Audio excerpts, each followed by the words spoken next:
नमस्कार। आज बात करते हैं एक ऐसे टॉपिक की जो हर 10 साल में एक बार आता है और करोड़ों लोगों की जिंदगी पर सीधा असर डालता है। जी हाँ, हम बात कर रहे हैं भारत के 8वें वेतन आयोग की। ये एक बहुत बड़ा फाइनेंशियल रीसेट होने वाला है। तो चलिए समझते हैं कि आखिर ये है क्या। सबसे पहले तो ये नंबर देखिए, 1,19,00,000। ये सिर्फ कोई आंकड़ा नहीं है, ये वो लोग हैं, केंद्र सरकार के कर्मचारी और पेंशनर्स, जिनकी फाइनेंशियल सिक्योरिटी सीधे सीधे इस कमीशन की सिफारिशों पर टिकी है। मतलब इसका जो असर है वो बहुत बहुत बड़ा है।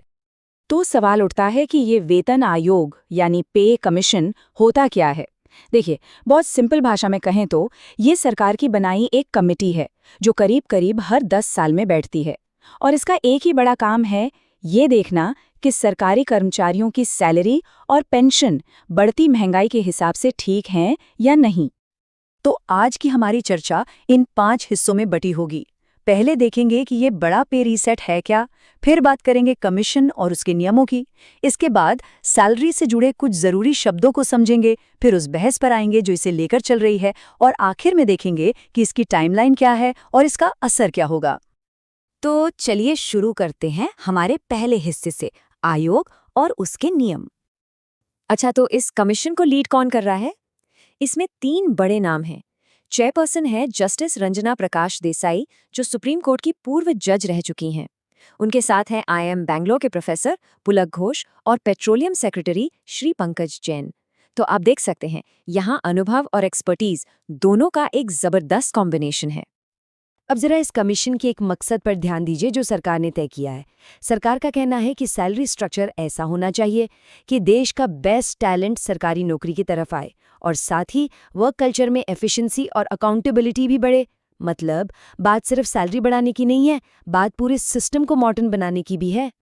सरकार ने कमीशन को जो गाइडलाइंस दी हैं वो बहुत साफ हैं।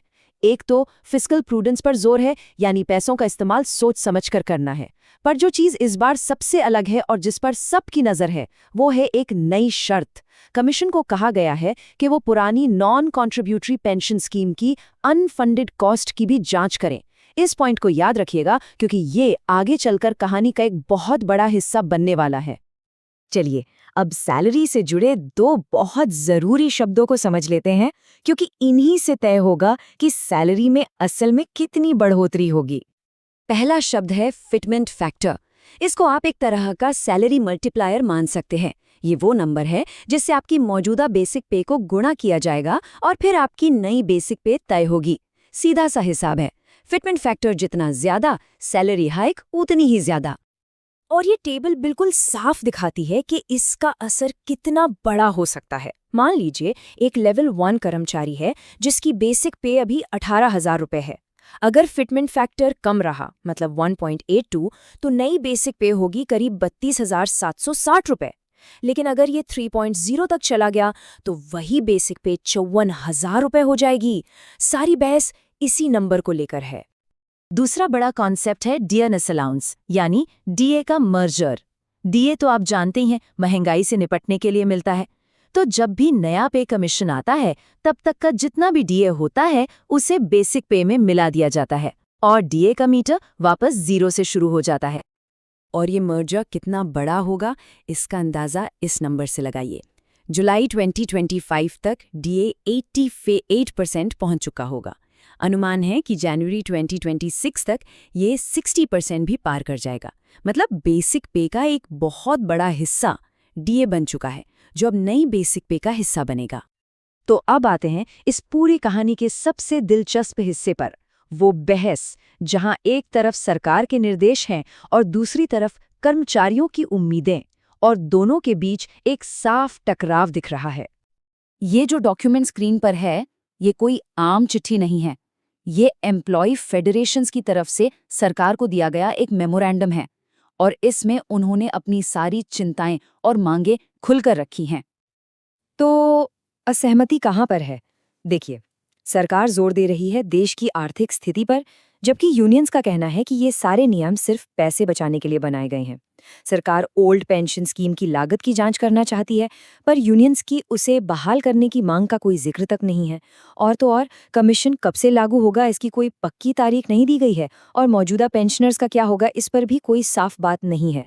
और all India defence employees federation के श्री कुमार की ये बात कर्मचारियों के सेंटिमेंट्स को शायद सबसे अच्छे से बताती है। उनका कहना है, ऐसा लगता है कि ये नियम कर्मचारियों और पेंशनर्स की उम्मीदों को पूरा करने के लिए नहीं, बल्कि उनकी कीमत पर सरकार के पैसे बचाने के लिए बनाए गए हैं। चलिए, अब आखिरी हिस्से पर चलते हैं, टाइमलाइन और इसका फाइनेंशियल इम्पैक्ट क्या होगा। ये टाइमलाइन समझना बहुत ज़रूरी है।